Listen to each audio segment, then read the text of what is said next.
Hello everybody, my name is Joey and I'm here with Frank. And this is our Tubecast. You might be asking yourself what the hell a Tubecast is, and honestly it's just a stupid term for a podcast on YouTube. So, this is a musical Tubecast, which again, it's a stupid term. But we're going to be talking about music things, music news, what we like in music, if we play music, all that stuff. Now tell me, Frank, who are you? Personally, I am a, thank you, Joey, by the way, for that beautiful introduction there. Oh, you're welcome. Okay. Well, I am an amateur musician, poet, media director, and producer. I do all this shit in my life. But the reason that I'm doing this particular Tubecast, or podcast, or fuckcast, or whatever the hell it's called, is because Joey and I love to talk about music, and I was very, very intrigued when he brought up the idea. I play guitar, I play harmonica, I've tried to play piano, didn't exactly work at it. I write music, I'm working on a rock opera right now. And really, music-wise, that's just about it for me. Plenty of musical influences, but that is definitely going to be covered later in this particular Tubecast. And now, Joey, why don't you go ahead and explain to these people who you are? My name is Joey. I play instruments, such as the guitar, ukulele, which is behind me, accordion. What else do I play? We'll get to that later. Trombone. Did you say trombone? Cowbell. Cowbell, yes, of course. I play the cowbell. I am a student, and I record songs and I put them on the internet sometimes. That's basically me. Now, let's move on to our musical inspirations. Alright. Who inspires us to do what we do when we do it? Well, some of my musical inspirations, the reason why I play music, when I was very young, I first listened to the Ramones. I should have gotten a drink for this. I listened to the Ramones when my dad would play their tape. I think it was a tape, at least, back in the 90s. Ramones Mania, in the car. And that's when I would listen to them for a long time. And then I finally said to my parents, I want to play guitar. So they got me this little first act. I'm making the hand motion. Frank can see it, but you can't. This little guitar first act, which I still have. It doesn't work, but I still have. And I learned to play. And then I wanted to play drums. And then my cousin sent me a drum set for my birthday one year. And then I wanted to play bass. And then like, hey, I want to play bass. And my parents like, here, I got you a bass. So, you know, those are I guess to answer the question, my inspirations are Johnny Ramone and Marky Ramone, basically for wanting to play instruments. And then more of my recent inspirations in how I shape my style. We got Levon Helm. We got Rick Danko of the band, both of them. That's basically it. Frank, who are your musical inspirations? Personally, some of my musical influences, as far as my guitar playing goes, you got Pete Townsend, you've got Dave Gilmour, you've got John Lennon, you've got Jeff Lynne, you know, some very, very important and prominent guitar players that have inspired me to do what I'm doing with this little $200 Fender acoustic that I'm doing today. For my singing style, you get some people like Roger Daltrey of The Who, you get Ian Anderson of Jethro Tull, you get a lot of Billy Joel and a lot of Elton John in what I sing. I can do a lot of different things with my voice, different styles of singing. Of course, the harmonica that I do play, you got some Bob Dylan in there. You got a little bit of Tom Petty, some Pete Townsend a little bit. You got a little bit of the older folk musicians, like some Arlo Guthrie thrown in to the way that I play my harmonica. Songwriting, definitely you got Bob Dylan. You got those people that actually know what they're talking about. I love writing about things that make sense. I like writing about shit that matters. I don't want to write two songs. The first one is I love you, I miss you. The second is I miss you, I love you. I want to write songs about shit that fucking matters. But that's just me. And I guess this could be sort of a transition into instruments that we play. Well, I'll start off, as I listed before, I play guitar, acoustic and electric. I play bass, upright and electric. A little bit of upright, not much. Drums, what else? I got ukulele, mandolin, accordion, piano, organ. I think that's it. What do you play? Yeah, do I play anything else? I don't think you do. I think you got everything. Okay, Frank, what do you play? Well, for about a year and a half now, I've been strumming at my little Fender acoustic guitar. That's been my primary instrument, and of course my little snare drum that I have here. But other than that, I really don't play anything else. That's really it for me, as far as what I play goes. I've actually tried to play multiple instruments. That didn't work out too well. Violin is especially one because it's just I don't know how to use a bow well. Damn, also, you played violin? I didn't know that. I tried. I mean, I picked it up in a music store and he was teaching me how to do it, and I failed completely. Harmonica, I don't really play harmonica. I attempt to play the harmonica. What else? The Puerto Rican Cuatro. I don't even know how that works. I'm trying to think of what else have I. That's pretty much it. I can play anything you throw at me. Trumpet. I attempted to play trumpet. I used to play for like 2 years in school, and that's it. Frank, your turn. Honestly, it really is. It's funny that you mentioned that because I used to play the trumpet myself, and I'm looking at it right now under my bed. I used to play the trumpet, attempted to, really wasn't that good at it, didn't know how to read music at the time, and I don't exactly know how to right now. But then there was the trumpets. I've played piano a few times. I've attempted to. I can't get the chords down. It's like trying to fucking put a baseball bat in between my thumb and pinky on my fucking finger. I just can't fucking do it. But other than that, I really haven't had any instruments that I've tried to play and failed at. I mean, I'm not exactly a virtuoso with this fucking guitar right now. But still, I try. Okay, now we go on to music news. I'll go to the headlines. Wow, no good news. Wu-Tang, apparently, the Wu-Tang Clan's getting back together. Alright, shit, man, all of them? Does it say anything about that? I don't know, it just says Raekwon wants Wu-Tang in Harmony before reunion. They better, damn it. Yeah, I don't know, I don't listen to much, I haven't listened to Wu-Tang. Wu-Tang Clan ain't nothing to fuck with. Bonnaroo, the lineup for Bonnaroo 2013, the big 3-day music festival in Tennessee. Is that Tennessee? Yeah, Manchester, Tennessee. Paul McCartney is headlining this show, which is weird. I haven't seen Paul McCartney really play an American festival. And you got Mumford & Sons, which I personally love Mumford & Sons. Tom Petty and the Heartbreakers, Bjork, Wilco, Pretty Lights, R. Kelly, Wu-Tang Clan. There we go. Daniel Tosh is doing some comedy, apparently. There's always got to be one artist. Like, it was the same thing with the 12-12-12 shit. Like, oh, look, we got The Who, The Rolling Stones, Paul McCartney, and Kanye West. That was a good show. Even Kanye's part, I would say I liked it, but it just wasn't, it didn't fit the bill. I didn't like it. Alicia Keys was amazing, though. I like the whole Paul McCartney Nirvana thing. I hated it. I loved it. McCartney should just die off, honestly. He can't do it anymore. I mean, he was struggling with Wings. He can't fucking keep it going with Sirvana. He wasn't struggling with Wings. Wings was some shit, man. Wings... Dude, Band on the Run is a good album. That's it.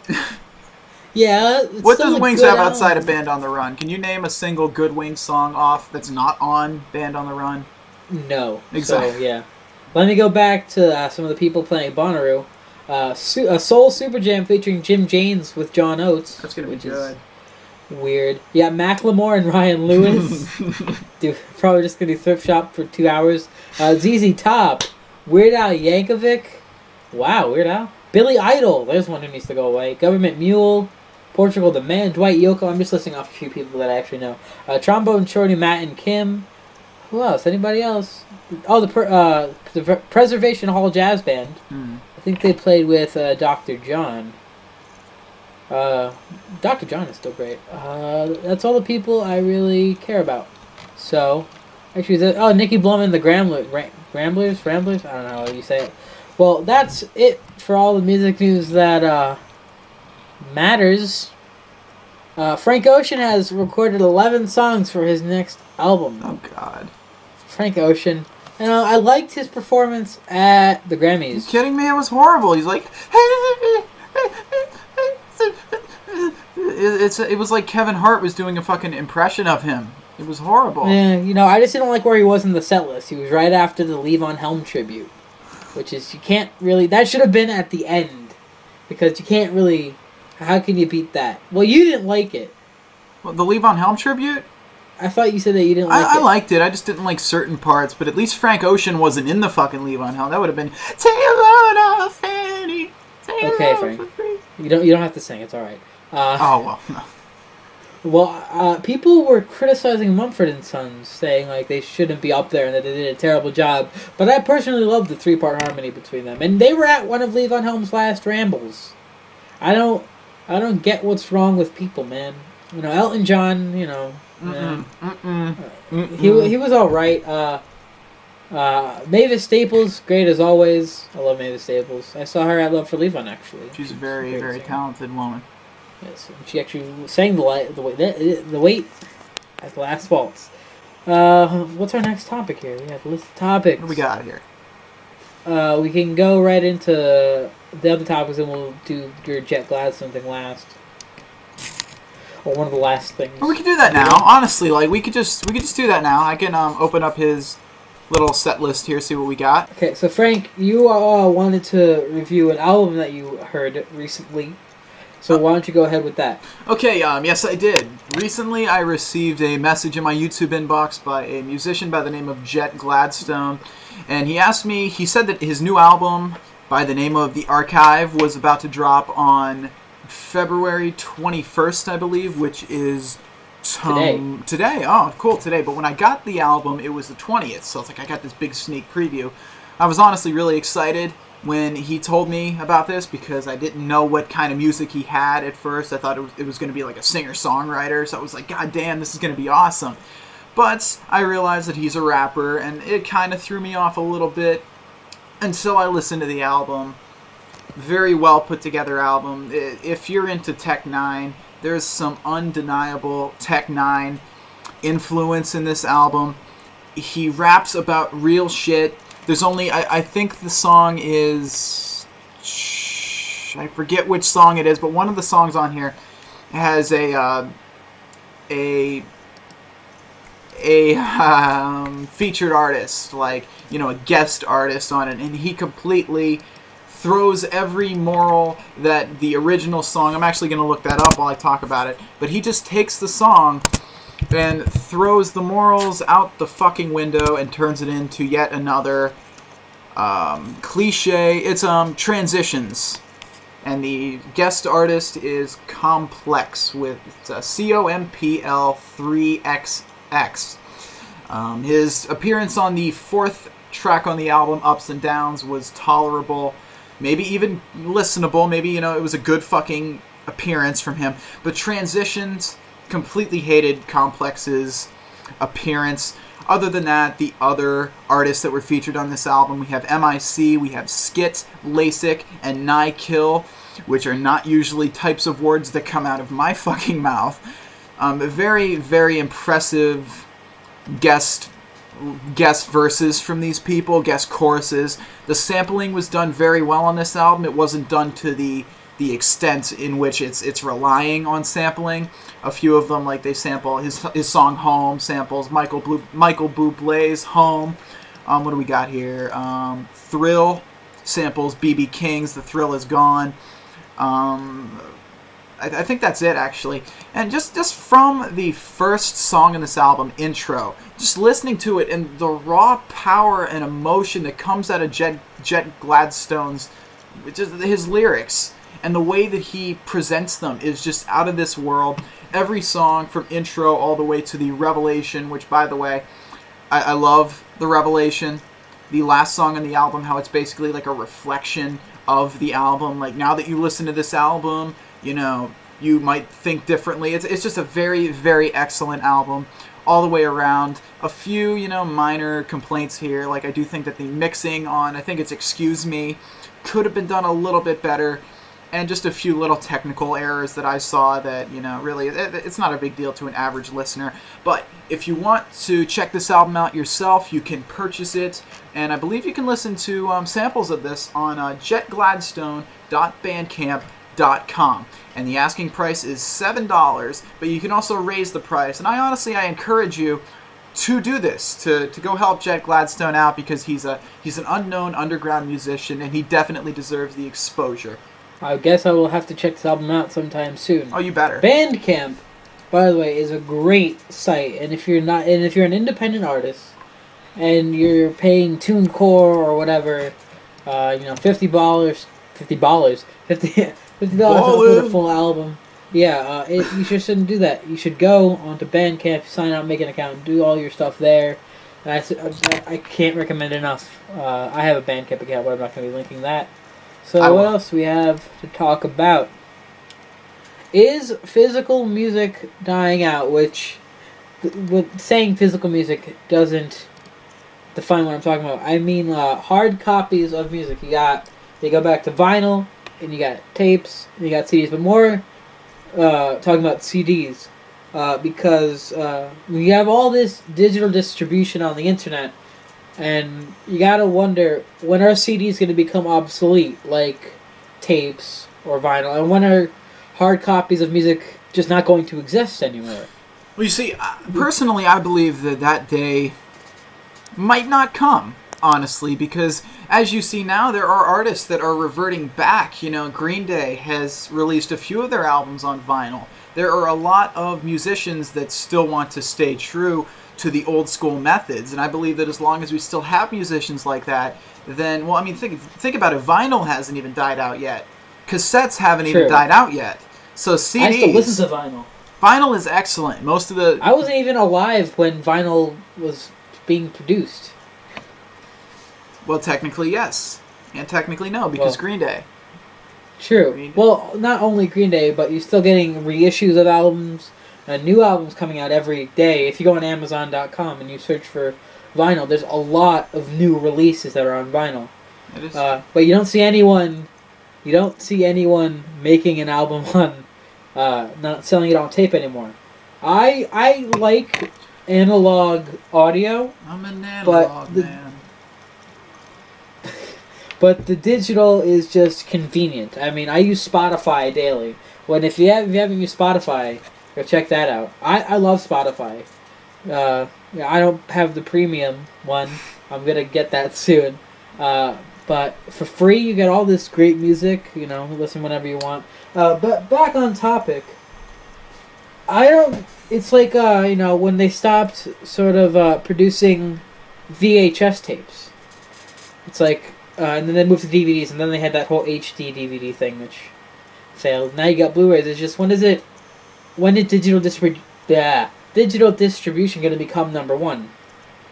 Because it's easier to buy a song on iTunes, buy an album on iTunes, than to get in a car and drive to a music store and buy an album. It's all about convenience. I mean, that is true, but I also believe that currently digital distribution is number one. But that doesn't mean that CDs and vinyl and cassettes have died out yet. You know, they're still here. They're still relevant. People are still putting them out. But due to the convenience and the fact that people are just really, really fucking lazy, to be completely honest, digital distribution is number one right now. But that's just my personal opinion on the matter. Yeah. Speaking about digital distribution and hard copies, I bought this album by a friend of mine named Emily Sprauge. I'll put that link in the link dump. But I bought it as a digital album, and then she came out with a limited edition 50 hand-stamped and numbered CDs made by her. That's incredible. And, yeah, I mean, I think I have number 27 out of 50, which is still great. And, I think that's what we need to do. I prefer having a physical copy. It's something I can hold and say, I have this. It's like, it's not like, when you have iTunes, it can just be gone if you move accounts or you get hacked or something like that. It's just gone, and then you have to buy it again. Or if your computer crashes, and then all this shit was on there. Yeah. Cloud saving might not work a lot of the time. But when you have the physical copy of it with you, then you're always going to have it. There's no way that you're just going to put it in one day and the files are going to be gone. It's always going to be there because you have the physical copy. And I'm the same way with that because, I'm like that with music and with, say, DVDs. Because personally, those like little accordion folders where people like to put their DVDs and then they just throw the boxes away? I fucking hate those. So do I. I love putting the DVD on the shelf in the case, pulling it out, and then opening it up, popping the DVD in. I hate this, convenience. It saves space that I could be putting more DVDs in. Fuck it. I like cases. I like cases for CDs. I like cases for DVDs. It would be like putting pages of a book in this one mega book, so you don't have to put each individual book on the shelf, and it's just pointless to me. Exactly. So now we're on. What's the next? Talking about music. We have what else? We have. Here's something I haven't talked about. Cutting through these pretty fast. Favorite albums. Favorite albums. Why don't you go first with that one, Joey? Because I do need to think a little bit about my... Ooh. Favorite albums. See, I like a lot of different stuff. I'll go with a top 5. Not in any order. The band, also known as the Brown Album, the self-titled album, second release. Just a good mix of everything. You got the sad, somber songs. You got the upbeat rock songs. You got the folk, you got the country, you got everything in there. What else we got? We can do Ramones. The first Ramones album, again, just old school punk music, which I prefer. We got Uno by Green Day, which is one of my newer favorites, because, yeah, Frank disagrees, but I'm a huge Green Day fan. And I gotta say, it's a really good album in my opinion. There's no bad song. The Last Days of Summer by Emily Sprauge, my friend. That's in the description. And I gotta say, I don't know if this counts as an album or an EP, but it's called, I think it's called Almost There by Far As Hell. It's I want to say internet band, but not really internet band. But they just released their first EP/album, and it's like 6 songs. Let me double check in my iTunes. So it's called Almost There. And it's got 6 songs, and it's really good old school style punk, and I suggest checking that out. I'll put all the links in the description. Now, Frank, what about you? What are some of your favorite albums? Favorite albums. I do think that last one does count as an EP, though. Well, fine. Let me pick another one. So yeah, you thought you'd get that one past me, Joey. You gotta. Oh, here we go. Working Man's Dead by the Grateful Dead. There you go. That's such a good album, too. Grateful Dead. Okay, Frank, go on. Never got into the Dead. Your favorite album. I really got into the Dead all that much, but... You should try it. I'd rather not be a fucking Deadhead. But, few of my favorite albums. Currently, I'm on this big Billy Joel kick. Big, like, Billy Joel, Elton John kick. And one album that I've been listening to constantly is An Innocent Man by Billy Joel. That is it's his 80s work. It's got, This Night, which samples a Beethoven song. You got An Innocent Man, the title track. You got Tell Her About It. You got Uptown Girl. You got all of these incredible songs that display what Billy Joel can really do with his voice. One of my favorite Billy Joel albums currently, but there are several more of them. Elton John. I love Madman Across the Water. Every fucking song on Madman Across the Water, from Tiny Dancer all the way up to Goodbye, all of it spectacular, excellent vocal work, excellent piano work, great lyricism by Bernie Taupin. Almost forgot his name, which I would have had to kill myself tonight if I would have. I would also have to agree with Joey. I do like a band album, but it's not their eponymous, which is the album that has the same name as the band, for those of you that don't know. I personally... I always have that as a Pinny Mouse. A Pinny Mouse. Sorry. So if Deadmau5 had an album called Deadmau5, it'd be Deadmau5's A Pinny Mouse. Yes, pretty much. That is... Okay, I derailed the conversation. You were going on about the band. I'm off the rails right now, man. I'm in the fucking ditch. On the Crazy Train. Crazy Train. Hate Crazy Train. I like, Stage Fright by the band. It's got some Strawberry Wine on there. You got... I gotta agree with Stage Fright. Stage Fright is an excellent album. Oh my god, such a great fucking album. What else do we got here? Oh god.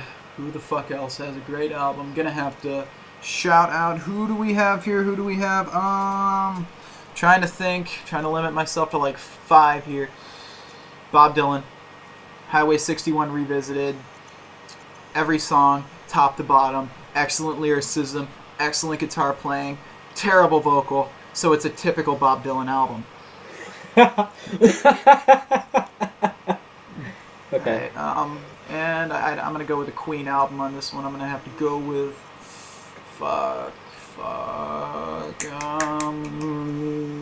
Night at the Opera. But, excluding Bohemian Rhapsody, because it's been done to fucking death. Fuck Wayne's World. Fuck everybody that has ever sang that song at a football game. Fuck you. Bohemian Rhapsody's off the list. every other song. I prefer God Save the Queen to Bohemian Rhapsody. I think A Night at the Opera is most of a Queen album I've ever heard. I don't think I've ever listened to a full Queen album. I think I've listened to about half of Night at the Opera. I should probably do that sometime. You probably have. Like, The Game is, like, all popular songs. No, I really haven't. I've only listened to the songs I know and then half of Night at the Opera. But The Game is, like, all popular songs. The Game has, like, Crazy Little Thing Called Love, and, you know, it's just all hits, practically, unless you count, like, Sail Away, Sweet Sister and Save Me. But that's a completely different topic. Oh, shit, I dropped my fucking pick. Go back in. Favorite bands? Favorite bands? Well, I can go first. It's got to be, not in any particular order, the band. Which one? Ramones. The Ramones. Green Day, which is give me all the shit you want. Grateful Dead. I like Fall Out Boy's first album because I like I like all kinds of music. There's not one genre of music I won't listen to. Fall Out Boy definitely not going on there, but definitely Green Day, the Grateful Dead, the band, and the Ramones. Those your favorites? Like all of them? Frank? Well, I'm trying to think of others that I would classify as my favorites, but I really can't. You gotta put the Beatles on there, man. You got to. No, I can't. I haven't listened to the Beatles in forever. I'm gonna cut that out because I made my choices. So now you have to make yours. No, you can't cut that out, man. It's gotta keep it natural, man. That's what it is. Frank, I'm cutting it out. Go with your choices. My choices would personally be, well, the Beatles, because you didn't put them, and I like being a hipster. My Windows phone. I like the Who. I love the fucking Who. Who else do we have here? Rolling Stones. Go fuck themselves. I don't know why I even said that. Jethro Tull. No, I don't even know why the fuck I said Jethro Tull. Who else do we have here? So far, bear with me, people. We got the Beatles, and we got the Who. Those are two of them so far. Who else do we have here? Just trying to think of some more bands we got. Oh, God. Because I like tons of solo artists that don't necessarily have a band with them. I'm trying to think of people that you didn't say, and I haven't really listened to too many bands. It doesn't matter what I said. What do we have here? Just trying. Queen. I did all that build up for Queen. Can it be solo artists? Because I would name this shit like... Well, then we're going to transition in to our favorite solo artists. Oh, okay, so we have a little bit of time here. Yep. Really hope that you keep that one in. So for my last band, I'm going to have to say... I like... Hall & Oates. No.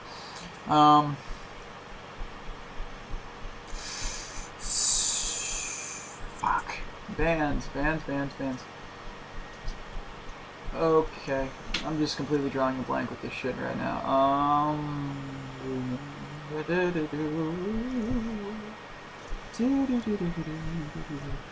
The band would be a cop-out right now. It wouldn't be a cop-out, just say it. The band. Okay. I'm gonna say the band. Okay, so we got Queen, The Who, the band, the other guy I forgot you meant. The Beatles. Beatles, yeah. Okay, so you got that. Now we can move into favorite solo artists. Frank, take it away. Oh, shit. And not by solo artists, I don't mean people who play by themselves. I mean people who they release as a name, as their name. Well, this is just great. Now all I can think of are bands. See, I'll go then. Bob Dylan, Billy Joel.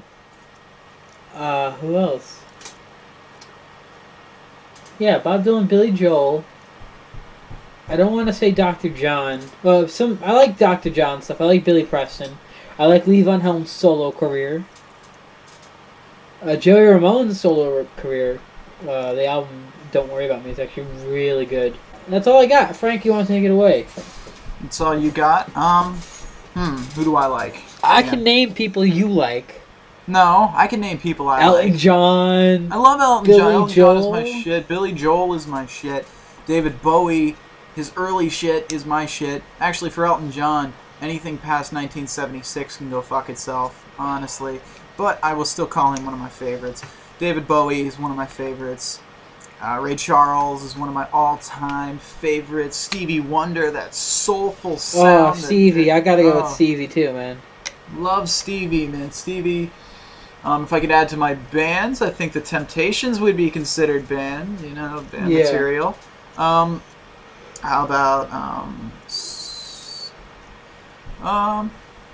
who's that one? Jim Croce, to an extent. Yeah, I don't know many Jim Croce songs. Jim Croce had 12 greatest hits albums and 4 hits. That's actually pretty funny. It's true. He had more hits albums than he did hits, and it was ridiculous. And it would basically just be the album on a greatest hits album, and that's fucking it. Who else do we have on here? I'm not looking on my iPod, actually. I'm saying on this list that I'm recording with mine, so I can't. I wish I could. And if I tried to open it, you would hear the fucking that thing, so I really can't do it. I don't know. I gotta think of one more. Bob Seger. Okay. Definitely Bob Seger. I could go for him. Alright, that's it for me, basically. So, what's our next topic on that little list there, Joey? We've been hip-hopping all over the place. Hip-hopping. Are the Beatles overrated? Short answer, yes. Next topic, David Bowie's new album. No. We're not gonna just overshoot that fucking topic. I would say, to an extent, yes. Some of their earlier work is very simplistic. See, I think the Beatles are definitely overrated. Because all you get now is hipsters who saying they love the Beatles, and all they listen to is Abbey Road. And I have this person I know on Spotify who will, not on Spotify, on Instagram, who will take a picture of her iPod screen, and it has like Abbey Road on it, and she hashtag Paulie, hashtag Johnny, hashtag Georgie, hashtag Ringo. Ringo-y. I wish she would put Ringo-y on there. Ringo-y is what that would spell. It's disgusting. Ringo-y. I think the Beatles are definitely overrated. And they weren't the best band ever. They were very influential, very inspiring. But in my opinion, I would not call them the best band ever. Who is the best band ever then? In my opinion, I say the band. Because... And the band, the band did so much more with their music than the Beatles ever did. Okay. Take Please Please Me. Okay, take that. Take that album. Listen to that sound, okay? A few years later, take Hard Day's Night. Sounds nothing like Please Please Me.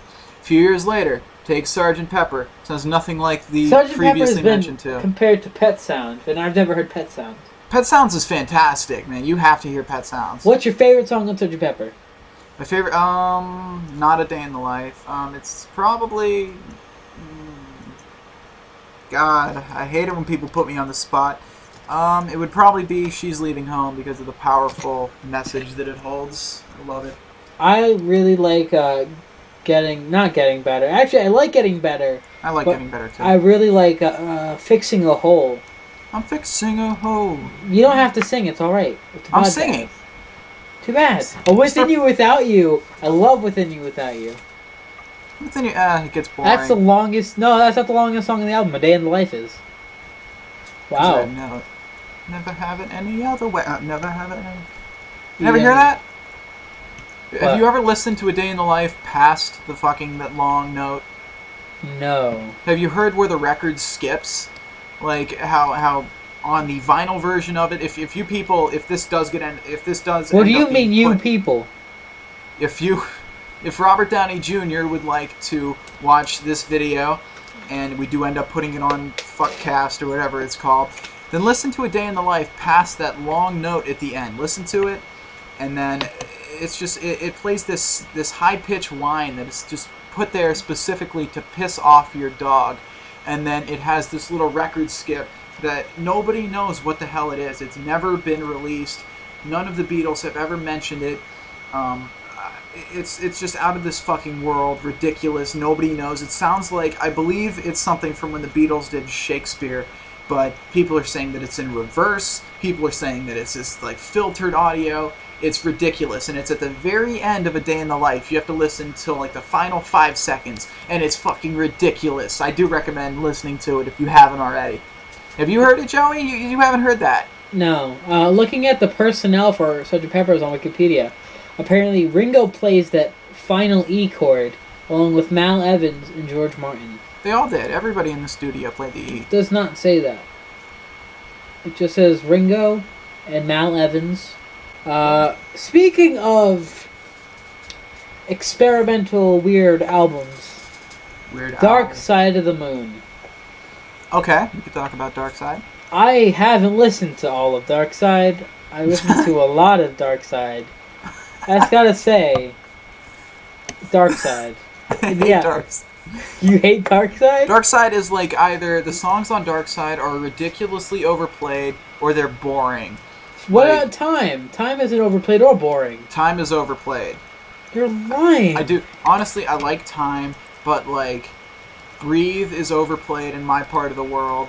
Money You're like is 2 hours away, 4 hours away. In my part of the, like, on the stations that I play, because you never know who's going to be watching this. We might get some Nigerian motherfuckers watching this shit. Do they have YouTube in Nigeria? I think they do.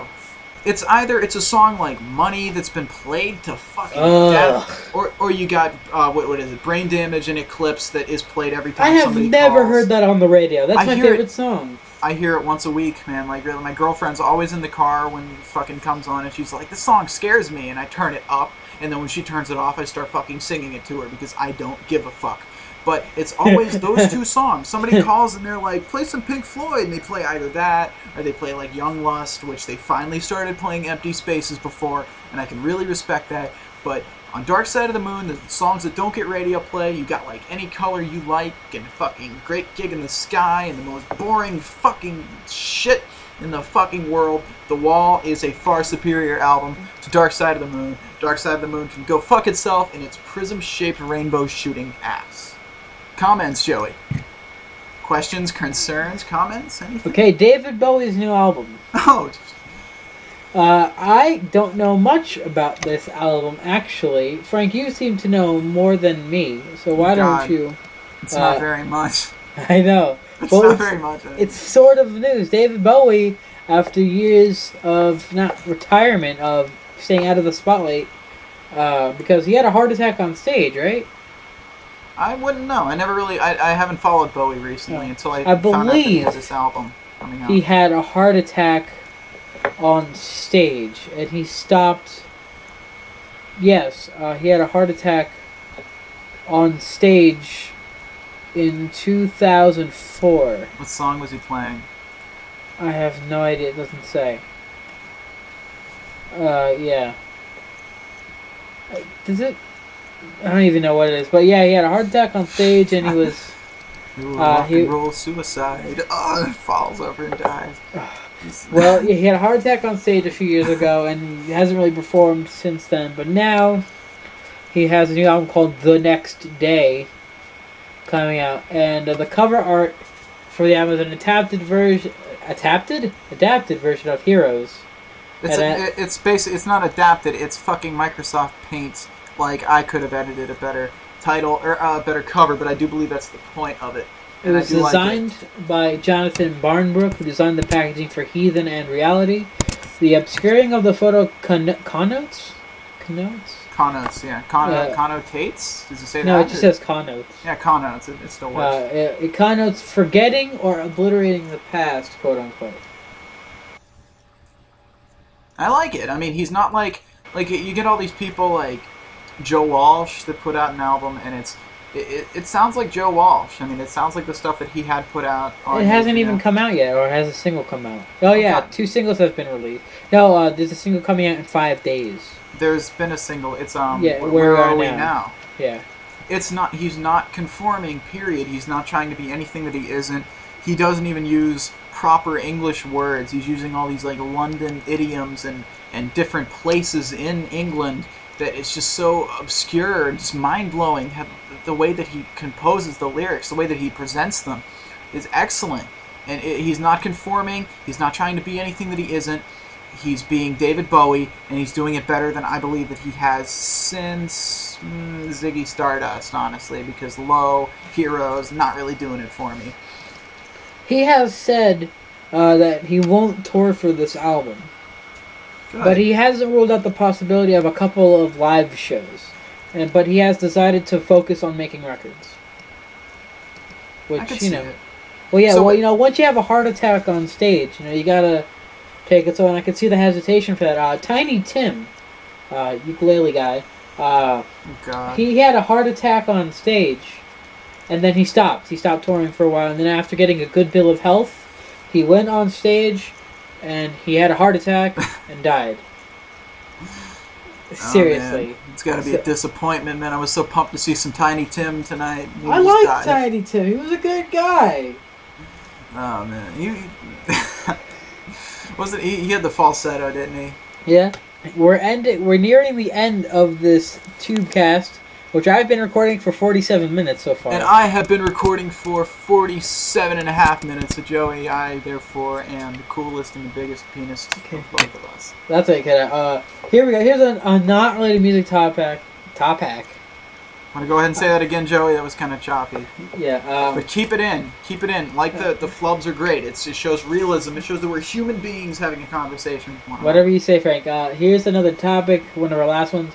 Is Tubecast a stupid term? Yes. Yes. End of story. Yes. It's dumb. I don't like it. I don't know why it's a thing. Okay, and do people actually listen to Tubecast? And do people actually do Tubecasts? That's... I've seen some Tubecasts on Nerd Cubed. Nerd Pubed? What? Yes. He's a gamer guy. He does a Tubecast. SSOHPKC, another gamer guy, has done Tubecasts. I can state right here, as Joey is my witness, on this Tubecast, that nobody does Tubecasts. Exactly. Nobody... What? I don't know why it's a thing. Apparently all these gamers do Tubecasts, but nobody else? Did that joke go over your head, Joey? Yeah, I know. I didn't really listen to it. Keep it in, come on. And I guess that's... What else do I got? What else do I have on my topic list? Suggestions. What do you want us to talk about? What do you want us to improve on? Let us know. I think we're going to make this a weekly thing every... What day do you want this coming out? Fridays? Saturdays? Every Friday. That works. Every Friday. Okay. Every Friday. So we're done here. Now, we're done. If I can, just play us out with this. No, you can't. I'm sorry. Are we ready? Well, no, wait. Frank, don't. My name is Joey. My name is Frank. And this has been our sort of Tubecast thing. Thank you all for listening if you have, and if you haven't, you can't hear me. So, we'll see you next Friday. Same time, same place. See ya.